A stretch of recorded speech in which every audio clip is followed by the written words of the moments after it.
જામનગરમાં નવરાત્રી દરમિયાન એક અનોખી પરંપરા જીવંત છે, જ્યાં શ્રી કૃષ્ણના સમયથી ચાલ્યો આવતો અઠંગા રાસ આજે પણ અકબંધ છે।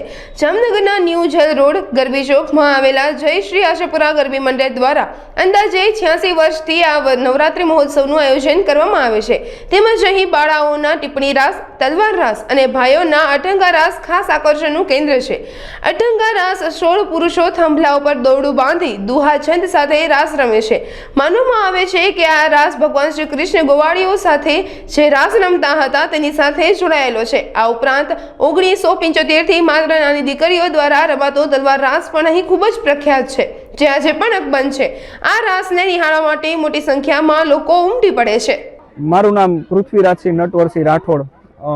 અમે આયોજન સમિતિ જય શ્રી આશાપુરા ગરબી મંડળ ન્યૂ જેલ રોડ રાજપૂતપરા ગરબી ચોક ખાતે છેલ્લા 86 વર્ષોથી પ્રાચીન ગરબી મહોત્સવનું આયોજન કરીએ છીએ। આ ગરબીની શરૂઆત અમારા વડવાઓ દ્વારા ઈસવીસન 1940ના રોજ કરવામાં આવેલ હતી અને એ પરંપરા અમે હજી આજ સુધી પણ જાળવી રાખી છે અને સમગ્ર નવરાત્રિના 9 દિવસ દરમિયાન અમે જુદા જુદા પ્રાચીન રાસ ગરબાઓ જેવા કે 16 સભ્યોનો રાસ, બાળાઓનો તલવાર રાસ, બાળાઓનો ટીપડી રાસ તેમજ અઠંગા રાસ અહીં રજૂ કરીએ છીએ।